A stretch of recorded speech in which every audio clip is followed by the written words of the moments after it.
everybody. Welcome back to Relentless Talk Radio. It is the 29th episode, and we are talking with some really cool people today. I'm going to have Angela introduce herself in a moment here. But Angela is the, I guess you're the 10th charity that I've interviewed for the Art of Fearless Giving Back series, where we're choosing one charity for me to focus on a project that I do that will be delivered in December, but I start painting for in August. So I'm just going to let you introduce yourself and tell people who you are and what you do. Both with the Arizona Apparel Foundation, but also fabric and your own personal businesses. Give me a summary.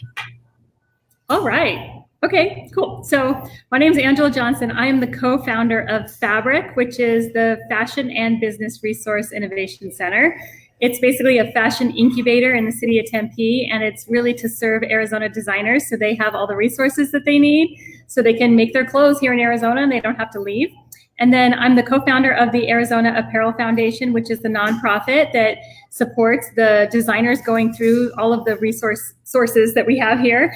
And then I'm the founder of Label Horde, which is an 18-year-old organization in Arizona that has helped support the fashion industry by bringing the community together through a directory. And then I'm a designer myself. I actually own a clothing line under my own name, so under Angela Johnson Designs. See, you and I have a lot in common. What we do things? We do like a shit ton of stuff, right? And it's because we really believe in what we're doing. And so, you know, when I'm looking through your resume, you were educated at the Fashion Institute of Technology in LA, and then also in LA. Fashion Institute of Design and Merchandising. Okay, that's thank you for correcting me. And then, of course, I see Fashion Institute, and I think New York because I'm a New Yorker, right? So, but you've also gotten like some amazing accolades. You've won Outstanding Woman of the Year in Business for the Phoenix Business Journal, which is really no small feat. I mean, that's a very competitive award. Fashion Humanitarian for the Garment League. You've been Business Community Impact Award from Downtown Tempe. You've been the Arizona Women Leading the Way Award winner for Phoenix Home and Garden magazine. I mean, literally, we could spend the entire 12 minutes talking about all the really cool things that people have noticed that you've done. So I just want to say kudos to you personally. You are a very hard worker, and you're very driven, and you're very creative. And I just love having you in my life. You make me feel more normal. Thank you. Nice to commiserate with somebody that's just as busy as you are, isn't it? Oh my God. We're like, you have to use my online calendar. I don't even know what I'm doing like next. I'm so crazy busy. No, I got it. So why we're talking about the Arizona Apparel Foundation, because that's the organization that is in line for the Art of Fearless Giving Back project, which I'm hoping to, write you a really big fat check, right? I wish I could write a big fat check to all of you, because every single one of the charities that I have interviewed so far have been so worthy. But why are you doing what you're doing with the Arizona Apparel Foundation? Because it's important work that you're doing. It's not just about fluffy like fashion stuff. It's really important. Well, it's important because it's an economic development piece for the state of Arizona. It's about entrepreneurism. It's about sustainability. It's about technology. It's about all the things that are important in our world right now. And so my co-founder Sherry and I discovered that this was a need because we were both fashion designers who really didn't have the ability to manufacture our clothes because Arizona doesn't have resources. Trying to go to LA to do it all there is just financially impossible. And I used to live in LA and manufacture there. So I already knew the ropes. I had all the contacts. I managed to make small quantities because I would run around downtown LA and go from a pattern maker to a pattern grader to a pattern cutter to a pattern sewer, deliver all my fabrics. I was running around downtown LA where those resources are. But when I moved to Arizona, I closed down a business that was profitable. It was selling worldwide because there were none of those resources in Arizona. And Sherry had the same problem. She was a designer here in Arizona that was using LA resources. And because you can't be in the factory if you don't live in the same city, you can't catch mistakes before they happen. You can't quality control things. And so I wanted to start supporting local designers about 18 years ago and formed Label Horde, which is a for-profit, but it should have been a nonprofit because it was literally me just working for free, pulling together a community and trying to provide the resources they needed in the form of a directory. I figured that if we could all find each other, we could all hire each other, and maybe somebody would set up a factory and we could all use that factory. And about 15 years later, the factory still didn't exist, but the community did. And there were hundreds of designers that needed these resources. And so it just so happened that Sherry was one of those designers, and we both decided to create Fabric, the fashion incubator, to support all those resources. Now, fashion is probably the most expensive business you can be in. It takes a multi-million-dollar investment to actually make a collection, and to manufacture, hundreds of or thousands of pieces. And so we knew most designers, that was the barrier for most designers. And if you had never gone to school and you didn't understand tech packs, and you didn't which are the blueprints you need to approach a manufacturer with, and if you've never manufactured and you couldn't afford a production manager and you couldn't afford a technical designer and a quality control manager, how were you supposed to start a clothing line, especially where there were no resources? So our nonprofit, Arizona Apparel Foundation, actually provides like scholarships in a way into all of our resources. And so we have a designers in residence program where designers can take advantage of all these resources supported by the nonprofit. So that saves them thousands and thousands of dollars when they're starting their business. But also the nonprofit supports a lot of these resources for free to anybody who needs to use them. For example, we have a free sourcing library. And that's where a designer can come and actually find their wholesale sources at no minimums, which is almost impossible to find on your own, right here in our building, free, Monday through Friday, 9 to 5. Anybody can come in here and use that. And that's literally the tip of the iceberg of the stuff that we offer to designers for free or below market rates. And the reason that we do that is because Sherry and I experienced this issue. We know it's a problem. We want to help other people get started. And the city of Tempe allows us to use their building here to provide these resources. So we give back in exchange for that generosity by providing all these resources at free or below market rates through the nonprofit Arizona Apparel Foundation.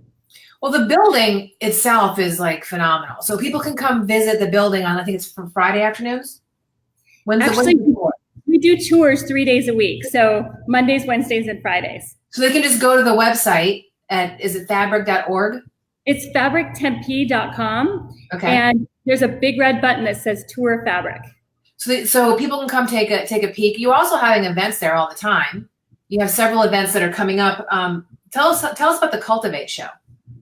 Well, first of all, we provide so many resources at discounted rates, and so we really don't make any money on helping a designer with their manufacturing resources because we provide no minimum manufacturing. So to support that, we actually have to have an event space and office spaces and co-working spaces and maker spaces and photography studios for people to rent. And that money helps us balance and offset the loss of the manufacturing. So we rent out our space for people to use for events all the time. And there's everything you can imagine happens here. Not only fashion shows and trunk shows and fun things like that, but there's weddings and, proms and business seminars and workshops and all kinds of neat things that happen here literally like every weekend and probably many nights in between. And that helps us continue to do this. But we also have our own signature events too that help us raise funds. And we actually have 2 of them coming up. So our biggest signature event is called Cultivate. And it is basically our culmination of everything we do here. So we have 3 people who we select every year that are designers in residence scholarship winners into our accelerator program. And we take those 3 people through the entire process of learning and understanding how to be a designer and how to create tech packs and how to manufacture your product. And then we give them a $5,000 marketing package through our marketing center. We actually give them a runway show that features all of this stuff and all the business help that they need. And this runway show is called Cultivate. And basically you can see what those designers did in the 6 months that they were here. And they also have an office too. I forgot to mention one of the biggest things. So you get to see what they did in their scholarship and learn about what they gained from being here and see these beautiful collections. And they were hand chosen by our board and by the city of Tempe because they have something special. They're doing something unique. They're filling a niche. They have a great model. They just need a little help. And so you'll be able to see these people on the runway July 27th at our Cultivate fashion show at 6 p.m. And you can actually just go to Eventbrite and search Cultivate 2019 and it should come up.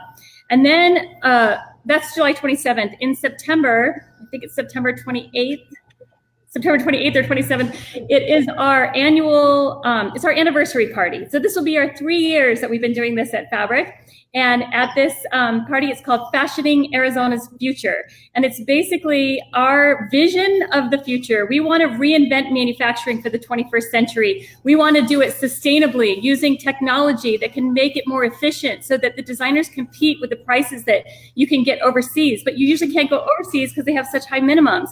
But the labor rates are so low overseas that it's slave labor. So we have a vision for the future of incorporating technology that already exists, bringing it here to Arizona, and making it so that these designers can make smaller quantities more efficiently and can compete with those prices. And this event is going to highlight that and basically celebrate what we've accomplished in the 3 years that we've been here, which includes $1 million in give back. We have actually given $1 million in give back to the communities it's actually in 2 years, because I haven't done the math for the last year yet to report to the city. So in the first 2 years, we gave $1 million in programs and services, and we've incubated almost 350 designers now. So it's over 340 brands and designers that have been through our resources here and are making product here. But the three that are like the ones that we hand chose on a runway will be July 27th. I'm smiling at you because, in order to get a lot done, you have got to be moving a bazillion miles an hour in your mind, right? And you've got to be very structured with your time and very high energy. And you have to really believe in what it is that you're doing. And from the moment I met you, I guess it was about, 6 months or so ago, I came on a tour because I'm planning on manufacturing a Micalizzi fashion next year. I was hoping to do it this year, but because I moved my home, we moved it to next year. I'm hoping to do a woman's line next year and a men's line the year after that. So when I came and walked through your space and I met you, I grew up, my godfather was the biggest employer in my hometown. He was a dressmaker, and he employed over 200 people in a factory very much like the one that you have at Tempe. And also my grandfather was a tailor and had a dress factory. So fashion's in my family. So when I first walked in to your space and I recognized your energy, it was the same kind of energy that my family has, because in order to get a lot done, you have to do a lot. And in order to get something done that requires so much funding on different levels, you have to fill in. You have your big rocks funding, your big rock dreams, but you have to fill in with other stuff to make it happen. So you and I are very similar that way. We have some big rock dreams, and we have a lot of sand in between it. It takes an awful lot of energy to make those things happen. So I smile when I listen to you because I recognize myself, but I also recognize every great person who's ever done something significant in your energy. So I really thank you and Sherry for all that you're doing. Now, you guys are always looking for funding for the foundation. So regardless of the fact that whether you win or you don't win this spot with the Art of Fearless and Giving Back, you guys are always looking for funding. I mean, you get the building from Tempe, but right. I can't even imagine what your AC bill is. Right. So 10,000 square foot building, right? Yeah, it's 26,000 square feet. And okay, I was totally off. 26,000 square feet. Yes, and we don't pay rent. We give back in programs and services. But what values, what would have been the rent, which is a lot, but we pay the utilities, we pay all the maintenance. We had to renovate the building when we moved in because it was abandoned for many years.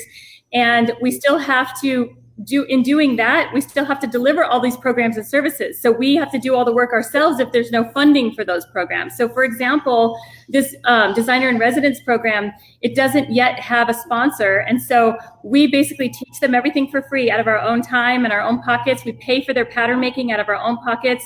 We do all of that stuff. I wanted to emphasize that. You and Sherry Berry pay out of the things from your own pocket. And I think that people don't realize that when you're an entrepreneur, whether you're running a nonprofit or your nonprofit's seamed with a profit-based business, you are the bank. You're bootstrapping. Yeah. You haven't got like giant investors behind you. So if people wanted to donate proactively, how could they do that? So we're actively seeking. This is our 3rd year. We're Gold Star rated. We have $1 million in give back. We have 500 registered volunteers. We have an amazing board. We have proven the concept. We're now ready for a big sponsor, even a building sponsor. And basically everything can be found on our website. on azapparelfoundation.org. And there is a Get Involved page that has a sponsorship kit and all kinds of ways you can sponsor. You can become a member. You can have naming rights to the building. You can name a room. For as low as $200, your name can be on a room in this building. There are so many rooms, and literally your name could be outside of it. The Sally Smith Sewing Studio. And there's all kinds of really cool things like that. So we have a lot of ways people can help. So you and I could go on for like the next 3 years, but we have three talking about this because it's so huge. I mean, what you're doing is so huge on so many levels. I personally plan on doing a ton of stuff even outside of this project with you. The fourth, I think we decided the third or the fourth, I forget which Tuesday, we'll be interviewing designers from fabric on Relentless Talk Radio. I'm going to be helping out with your Fashion AZ Future project somehow, one way or another. In the past, I've done modeling and I've done some social media shout outs for you guys. So Relentless Talk Radio is definitely, and Michelle Micalizzi personally, definitely on board with helping you guys. I look forward to doing more work with you personally, to supporting the organization. And I, cross my fingers for you that you get to be the one organization that I focus on. It would be a very fun project to focus on. Well, that's so fun. That's the other thing. This is an exciting industry. It's really fun. I mean, if you want to get involved, if anybody wants to get involved, they can become a volunteer also on that same website. So super excited. We're going to sign off now, but we have many, many more things that we're going to do together in the future. And good luck with everything as far as getting the votes for the Art of Fearless Giving Back. And with that, I'm going to sign off and get Dave and Stacy in the gate for the next interview. So have a good day. Thank you so much for having me. Take care.